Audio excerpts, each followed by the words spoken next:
Hello, hello. Welcome back to the podcast. Today we are going to talk a little bit about how to start a yoga journey. Maybe you're completely new to yoga. Maybe you're still in the beginner stages of yoga, or maybe you've practiced yoga before, but you're just starting it back up again. Some of these tips and stuff can be useful in other practices besides yoga. But since I'm a yoga teacher, I'll be sticking mostly with the yoga side of things. But feel free to take any of these tips outside of yoga and use them for other practices that you may be doing or other exercises as well. So one of the really important things to talk about or ask yourself before starting yoga is why you're starting yoga. What are your goals behind starting yoga? So for a lot of people, they have different goals in mind of why they want to practice yoga. Some people want to practice yoga for balance, some for flexibility, some for strength. Some people just do it as wanting to have that as their exercise routine. Other people want to do it for more of a breath work practice, or connecting the mind and body, or having more of that meditative state there for practicing yoga. So they use it more for the mind versus for physical practice. So knowing your why is really important, because then you'll be able to choose what kind of classes that you want to go to, what kind of teachers that you'll best connect with, and that's all really important when you're starting yoga. Because yoga should be an experience. And in my beliefs, it should be an experience, and it shouldn't be just something where you show up for and you get it done as quick as you can and then you're out. So you want to make sure you know your goals behind yoga, so that you could really pick the right place to practice, the right teacher, and the right kind of class as well. Because there's so many different kinds of yoga classes out there. So I actually, for knowing my own personal goals with starting yoga, I started yoga right after my ACL surgery, when I could start exercising again. And so for me, one of my first goals for starting yoga was this would be a form of exercise for myself, because I couldn't jump right back into doing a ton of exercise and going full speed again and running like crazy. So I really looked towards yoga for exercise there. But after some time, I kind of realized that there was some new goals and some new things that I really loved about yoga. And so, over time with my practice, as my practice kept growing, I learned that some of my new goals for practicing yoga are for connecting the mind and body, wanting to be a little bit more flexible, having more strength, not just physically either, but for also having mental strength, mental awareness, learning to deepen my breath. And so each time I practice yoga too, maybe today my practice is going to be something where it's more mental clarity, versus a practice tomorrow, it might be something for physical strength or something like that. So each time I practice is truly different as well. And so knowing your why and knowing what your goals are behind yoga is really important. So knowing what you want out of yoga can help you choose where you should practice yoga, what kind of yoga that you should practice. And because there's so many different places, especially here. If you're in the Chicago suburbs here, there's so many different places that you could practice yoga, and there's so many different kinds of yoga that you could that you can practice, and there's so many different levels even within each different style of yoga. So really knowing what's best for you. For example, you could go to a bigger yoga studio where there's a lot of very advanced yogis who are all there looking to practice yoga for a strong physical body.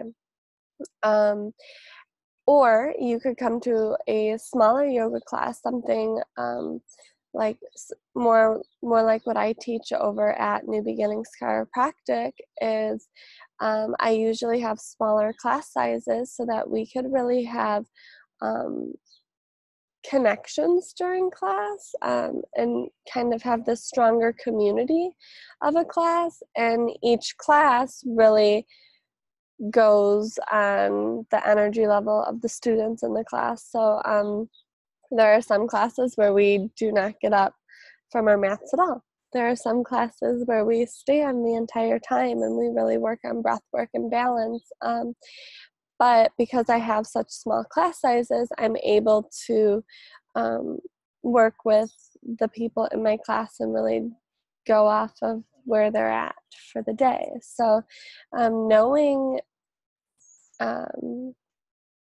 what works best for you is going to be really important when you start choosing where you would like to practice yoga. So there's even some options to practice yoga online if you feel like you're not ready yet to go out into the yoga world and go to a yoga studio. If you're still a little shy or embarrassed, or maybe you don't know anything about yoga or any of the poses and you would prefer to practice in your home at first, there are so many different online yoga communities as well. I actually, if you're watching this on YouTube right now, then you probably know that I have yoga foundation videos out there so that you could go through and practice the different poses and asanas. And I also have different full-length videos. So I have a couple, and it's growing, but I have a couple that are full-length, maybe like an hour long. I have some that are 30 minutes. And so I'm starting that yoga community, but I know that there's other yoga communities out there on YouTube or just a couple of different websites like that. So if that's something that is more up your alley, then I would totally suggest starting with an in-home yoga practice and starting to learn and build that way. So something else that's really super important is getting to know your teacher. This is actually one of the reasons why I love teaching yoga, is because for me, I love having the connection with students. I loved building that connection with teachers as I was starting my yoga journey and growing my yoga journey. And I think that this is really important for continuing your own yoga journey, because when you get to know your teacher, they can almost be that extra push, if you're ever feeling demotivated or not wanting to get on the yoga mat for the day, you can have that that teacher there to kind of just give you that extra little nudge maybe that you need for the day, and that extra support to get you going. It's also really important to get to know your yoga teacher for reasons such as, if you have any personal injuries or conditions or something that you wouldn't be able to do certain poses for something like that. That's another really good reason to get to know your yoga teacher. So for example, if anybody comes into my class and they say, oh, I have really, really bad wrists. Well, then when I'm going throughout the throughout the practice, I could give different variations or modifications to somebody who has a lot of wrist trouble or a lot of wrist pain. So that is just one of the reasons that it's really important to get to know your teacher. Plus, the more comfortable that you feel in a yoga class, I think the better you will do with yoga, and the more you'll want to continue yoga and keep practicing, and the better results that you'll see out of it as well. So get to know your yoga teacher. Another one is knowing your expectations, and taking them back a little bit. So with expectations, don't ever expect to come into a yoga class and look at the person next to you and be exactly where they are right there. You have no idea how long that person has been doing yoga for, especially if that person has been practicing yoga for 10 years and you are just starting off on yoga. You definitely won't be at the same place that they are. So knowing, checking your expectations and just being being mindful of where you should be is going to be really important for you in your practice. So sometimes I'm at a loss of words. I'm sorry. This whole podcasting thing is still new to me. So just getting to do this, getting to use my words a little bit more more clearly here. But another thing that I think is really important is not to get demotivated. Kind of similar with the expectations thing. If you're looking at the person next to you, if you're at a yoga studio with a really big class and you're new to yoga, but almost every other single person in that room has been practicing for over 5 years, you could possibly feel like you shouldn't belong there, or maybe you're pushing yourself too far. That could be challenging. And knowing not to push yourself really far or too far is important, because you could actually hurt yourself if you push yourself too far, if you aren't listening to your body. And so just kind of knowing that, and then encouraging yourself to keep going, noticing that sometime in the future you will be there.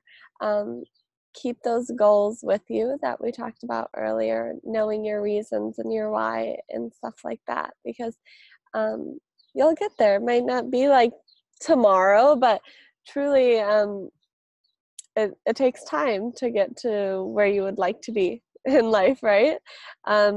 Nobody goes to bed one day and says, oh, I wish I had $1 million, and you wake up with $1 million. No, you got to have that game plan of how you're going to get there. You have to wake up every day and do the work, do the practice. And so it's the same thing with yoga. And something else that's so important is never stop learning with yoga. Learning is what yoga is all about. Each time I get onto a yoga mat, I learn something new. Whether that be how my body's feeling that day. Maybe I learned that today my hamstrings are really tight. Maybe I learned that I have a lot of mental block or a lot of emotional block. Maybe I learn a new pose. There's always something new that you can learn on the yoga practice, in a yoga practice. And so it's really important to keep going and encourage yourself to keep learning something new and something more. This is something that I stress to people all the time. I think this goes along with kind of keep going, because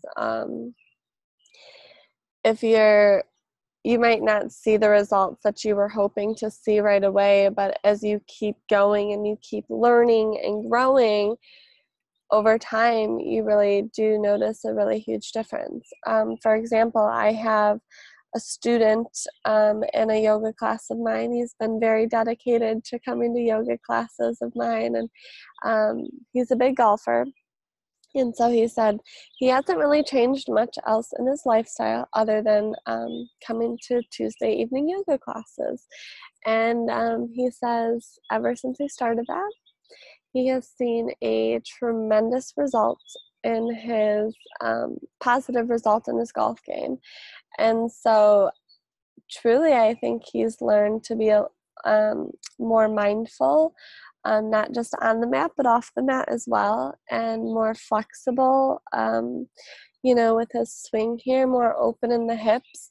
And you don't realize just coming to an hour of yoga practice once a week, what it could do for you in your life outside of yoga. But over time, it all just kind of becomes more of a lifestyle versus just exercise or a practice. And so that's something that helps me keep going with yoga and helps me keep connecting. As for me, yoga is a lifestyle, and I really hope to encourage that onto others, whether you practice every single day like I do, or maybe you just maybe you practice once a week or a couple of times a month, whatever it may be. I encourage you to go out there and try some yoga. And thanks for listening today. And have a great rest of your day.